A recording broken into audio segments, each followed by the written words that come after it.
আবু সাইদের ত্যাগেই নতুন বাংলাদেশ পেয়েছি বললেন প্রধান উপদেষ্টা। প্রত্যাশা পূরণে সবাইকে ভূমিকা রাখার আহ্বান।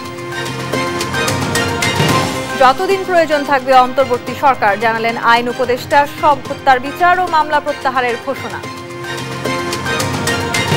বিক্ষোভের মুখে প্রধান বিচারপতির পদত্যাগ, নতুন দায়িত্ব পেলেন আশফাকুল ইসলাম। বিচার বিভাগ ঢেলে সাজানোর দাবি।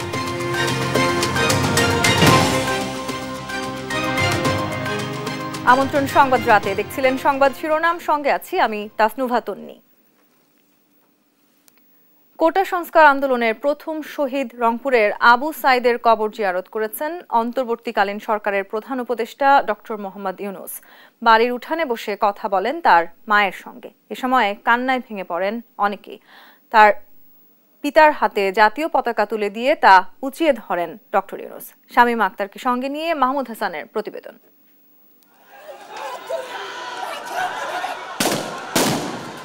আবু সাইদের হত্যাকাণ্ডের ধারাবাহিকতায় ছাত্র গণ অভ্যুত্থানের মধ্য দিয়ে বাংলাদেশ অর্জন করে দ্বিতীয় স্বাধীনতা। পতন ঘটে স্বৈরাচারী শেখ হাসিনার। দায়িত্ব নেয় নোবেলজয়ী ডক্টর মোহাম্মদ ইউনূসের নেতৃত্বাধীন অন্তর্বর্তী সরকার। শপথের তৃতীয় দিনেই কোটা আন্দোলনের প্রথম শহীদ আবু সাইদের বাড়ি রংপুরের পীরগঞ্জে যান প্রধান উপদেষ্টা ডক্টর ইউনূস। জাফরপাড়া গ্রামে গিয়েই আবু সাইদের কবরের পাশে দাঁড়ান তিনি। এ সময় দুই উপদেষ্টা নাহিদ ইসলাম ও আসিফ মাহমুদ সহ কোটা আন্দোলনের কয়েকজন সমন্বয়কও উপস্থিত ছিলেন। সেখানে কিছুক্ষণ নীরবে দাঁড়িয়ে থেকে দোয়া ও মোনাজাত করেন তারা। আল্লাহ আমাদের সবাইকে কবুল করে নাও, এই দেশবাসীকে কবুল করে নাও আল্লাহ। পরে আবু সাইদের বাড়ির উঠোনে বসে পরিবারের সদস্যদের সঙ্গে কথা বলেন প্রধান উপদেষ্টা। এ সময় কান্নায় ভেঙে পড়েন মা বাবা সহ উপস্থিত অনেকে। আবু সাইদের পিতা মকবুল হোসেনের হাতে জাতীয় পতাকা তুলে দেন ডক্টর ইউনূস। পরে একসঙ্গে পতাকা উঁচিয়ে ধরেন তারা। পরে বেগম রোকেয়া বিশ্ববিদ্যালয়ের শিক্ষক শিক্ষার্থীদের সঙ্গে মতবিনিময় সভা করেন নতুন সরকারের প্রধান উপদেষ্টা। শিক্ষার্থীদের উদ্দেশ্যে তিনি বলেন, যে বিজয় অর্জিত হয়েছে তা ব্যর্থ হতে দেয়া যাবে না। মহাকাব্য করি না, মহাকাব্যের নায়ক থাকে, কি সাংঘাতিক ঘটনা ঘটে, আমরা মনে করি যে এদের নায়ক নায়িকারা কি সাংঘাতিক রকমের ক্যারেক্টার। আবু সাইদ হলো মহাকাব্যের ক্যারেক্টার। তোমরা যেটা করেছো এটা শুধু বাংলাদেশের ঘটনা না, এখন সবাই দেখতেছে এটা কি বিষয়। কেন একটা সরকার, এই ছাত্ররা কিভাবে উঠে হতে পারে, তোমরা করছো। তোমাদের যে ক্ষমতা সেটা হলো অসম্ভবকে সম্ভব করার ক্ষমতা। তোমাদের সামনে কোনো জিনিস সম্ভব নেই। শুধু বাংলাদেশ না, তোমরা সারা দুনিয়া পাতে হতে পারো। শিক্ষার্থীরাই অসম্ভবকে সম্ভব করতে পারে জানিয়ে আরো বড় কিছু অর্জনের লক্ষ্যে এগিয়ে যাওয়ার আহ্বান জানান ডক্টর ইউনূস। তোমাদের জন্ম হয়েছে অসম্ভবকে সম্ভব করার জন্য। কাছে ছোটখাটো জিনিস নিয়ে সময় কাটিয়ে না, বড় জিনিসের মধ্যে থাকবে যে যে অবস্থায় আছে। এই জন্যই আবু সাইদ এত মহান। সে বড় জিনিসের স্বপ্ন দেখছে, সেই জন্য বুক পেতে দিয়েছে। মারো। পথ এখনো বাকি উল্লেখ করে দেশে স্থিতিশীলতা নিশ্চিতে সবাইকে ভূমিকা রাখার আহ্বানও জানান প্রধান উপদেষ্টা। এবং বাংলাদেশের পরিবর্তন অনেক। মাহমুদ হাসান, দেশ টিভি।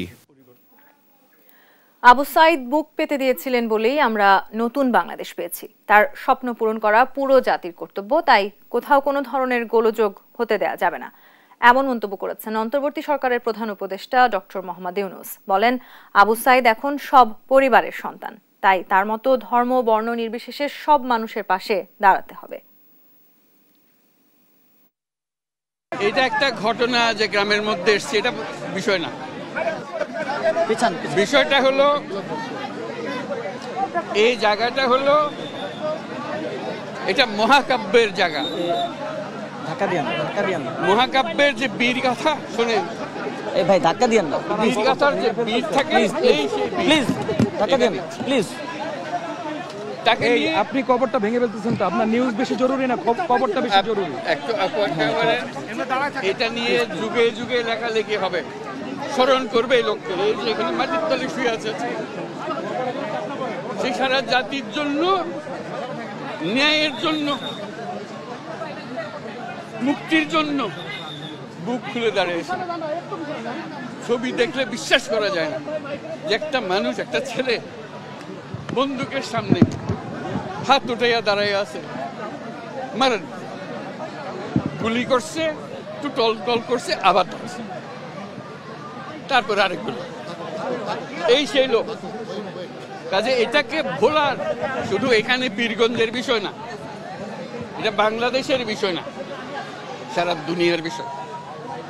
যে কাজটা সে করেছে এটা নিয়ে যুগ যুগান্তরে কবিতা হবে, উপন্যাস হবে, নাটক হবে, মানুষ স্মরণ করবে তাকে। এই সে লোক এখানে শুয়ে আছে আজকে। আমাদের কাজ হলো যে স্বপ্নের পেছনে দাঁড়িয়ে সে বুক পেতে দিয়েছিল সেই স্বপ্নকে বাস্তবায়ন করা। এটা আমরা সারা জাতির একটা কর্তব্য। আমরা শুধু এখানে এসে কবর জিয়ারত করলাম, চলে গেলাম, তা না। এটা সারা জাতিকে আমরা বলতে চাই যে লক্ষ্য নিয়ে এই বুক পেতে দিয়েছিল, যার কারণে কোটি কোটি ছেলে মেয়ে সামনে দাঁড়িয়ে, বন্দুকের সামনে দাঁড়িয়ে গেছে, ভয় পায় না। এই যেহেতু পথ দেখিয়ে গেছে, আজকে আমরা সেই কারণে নতুন বাংলাদেশ পেলাম। এই নতুন বাংলাদেশ গড়ার দায়িত্ব এখন আমাদের। তার কথা স্মরণ হবে এই কাজটা করার মতো। কাজে আমাদেরকে সেই কাজটা যেন আমরা করব। এই আবু সাঈদ এখন এক পরিবারের সন্তান না, বাংলাদেশের যত পরিবার আছে তাদেরই সন্তান, এবং তারা অধিকার তাকায় থাকবে। যারা ছোট ছেলে মেয়ে বড় হবে, তারা স্কুলে পড়বে, আবু সাঈদের কথা নিজে নিজে প্রস্তুতি হবে, আমিও ন্যায়ের জন্য লড়বো, আমিও বুক পেতে দেব। সেই হলো এই আবু সাঈদ।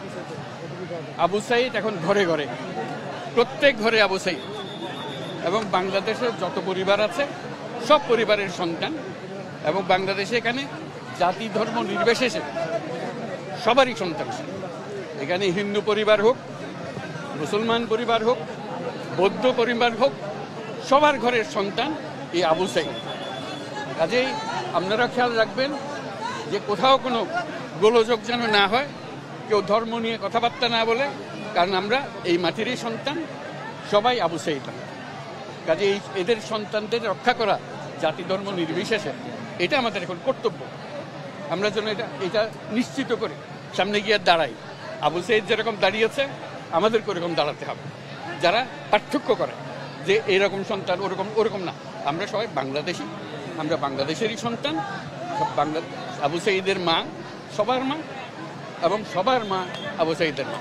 কাজে তাকে রক্ষা করতে হবে, তাদের বোনদের রক্ষা করতে হবে, তাদের ছেলে ভাইদের রক্ষা করতে হবে, সবাই মিলে করে। এটা এক বাংলাদেশ, দুই বাংলাদেশ নেই এখানে, এটা আবু সাঈদের বাংলাদেশ। এই আবু সাঈদের বাংলাদেশে কোনো ভেদাভেদ নেই। কাজে আপনাদের কাছে অনুরোধ, যে যেখানে আছেন ওই আবু সাঈদের বা যারা যারা আছে যেখানে আছে, তাদেরকে রক্ষা করুন, কোনো রকম গোলযোগ হতে দেবেন না। আজকে যে আসলাম এখানে, এটা স্মরণ করেন, আমরা যাতে এটা বাস্তবায়ন করতে পারি। আপনাদেরকে সবাইকে সালাম দেওয়া। বিচার বিভাগ সহ রাষ্ট্রের গুরুত্বপূর্ণ সব স্তম্ভ ধ্বংস হয়ে গেছে উল্লেখ করে রাষ্ট্র পুনর্নির্মাণই এখন এই মুহূর্তে বড় চ্যালেঞ্জ বলে মনে করছেন প্রধান উপদেষ্টা ডক্টর মোহাম্মদ ইউনূস। সবাইকে ঐক্যবদ্ধ থাকার আহ্বান জানিয়ে তিনি বলেন, জাতীয় নির্বাচন কবে হবে তা জনগণই নির্ধারণ করবে। রংপুর থেকে রফিকুল ইসলামের প্রতিবেদন, ছবি তুলেছেন মাহমুদ রকি। অন্তর্বর্তীকালীন সরকারের দায়িত্ব নেয়ার দুদিন পর শনিবার দুপুরে কোটা আন্দোলনে আহতদের দেখতে রংপুর মেডিকেল কলেজ হাসপাতালে যান প্রধান উপদেষ্টা ডক্টর মোহাম্মদ ইউনূস। স্বাস্থ্য ও চিকিৎসার খোঁজ নেন তাদের। পরে সফরের বিভিন্ন দিক নিয়ে রংপুর সার্কিট হাউসে কথা বলেন তিনি। আবু সাঈদকে স্মরণ করে ডক্টর ইউনূস বলেন, তারুণ্যের শক্তি দ্বিতীয় বিজয় এনেছে। সংখ্যালঘু নিরাপত্তা নিশ্চিতের নির্দেশনাও দেন তিনি। আমরা একই পরিবার, সে হিন্দু হোক, মুসলমান হোক, বৌদ্ধ হোক, খ্রিস্টান হোক। এখন শুনছি বৌদ্ধ, খ্রিস্টান, হিন্দু এটা নিয়ে আবার মারামারি করতেছে। কে কার বিরুদ্ধে লাগতে পারে, এদিকে এক মারামারি করলো, আবার এখানে আরেক মারামারি।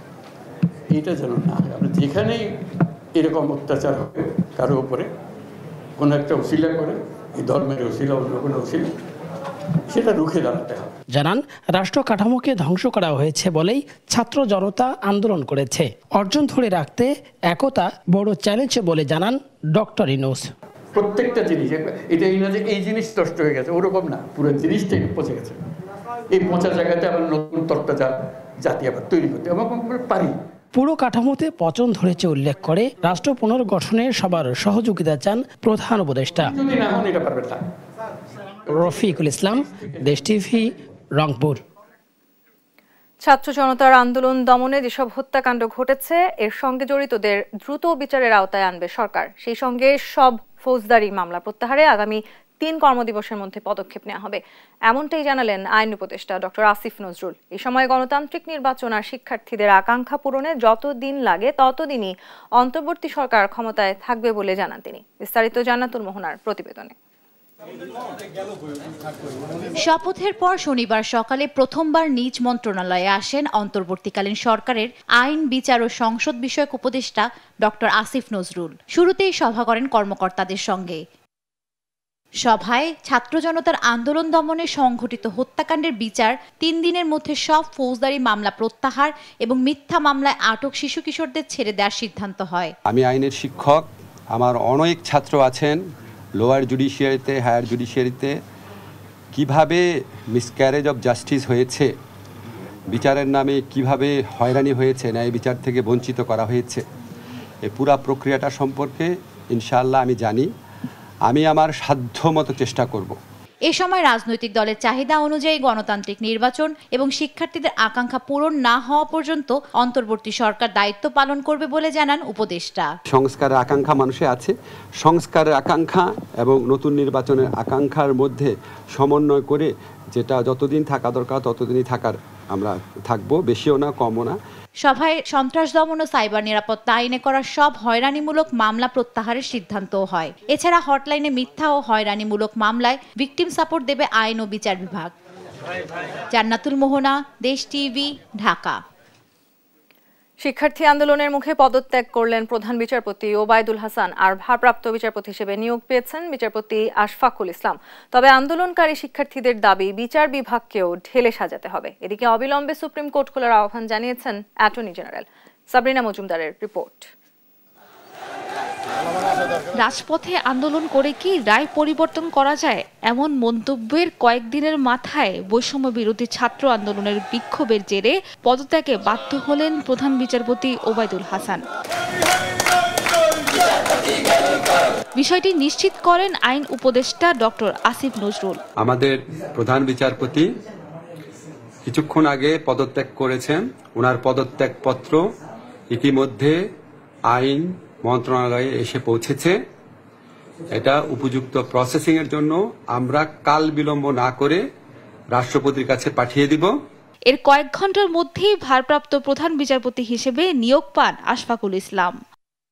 প্রধান বিচারপতির পদত্যাগে খুশি শিক্ষার্থীরা, তবে নতুন বিজয়ে বিচার ব্যবস্থাকে ঢেলে সাজানোর আহ্বানও জানান তারা।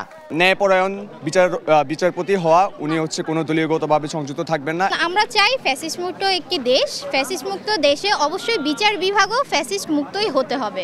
আমরা সবাই চাই যে পরবর্তীতে সরকার আসবে সেই সরকার যাতে জুডিশিয়ারির উপর কোনো রকমের হস্তক্ষেপ করতে না পারে। জুডিশিয়ারি যেমন একটা সেপারেশন অফ পাওয়ার হিসাবে নিজের পাওয়ারটাকে সে ইস্টাবলিশ করতে পারে। আর ন্যায় বিচার নিশ্চিতে দ্রুত সুপ্রিম কোর্ট খুলে দেওয়ার আহ্বান জানান অ্যাটর্নি জেনারেল মোহাম্মদ আসাদুজ্জামান।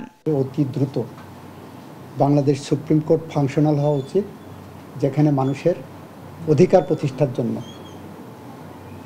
সর্বোচ্চ ব্যবস্থা গ্রহণ করা হবে, যেখানে মানুষের বিরুদ্ধে আর কোনো খুন গুম হবে না, যেখানে মানুষের আর রক্ত ঝরবে না, যেখানে আর কোনো মুগ্ধ বা আবু সাইদকে নিয়ে আমাদের পোস্টার করতে হবে না, যেখানে বাংলাদেশের ফায়াজকে নিয়ে পোস্টার করতে হবে না, নিরীহ কেউ যেখানে মারা যাবেন না।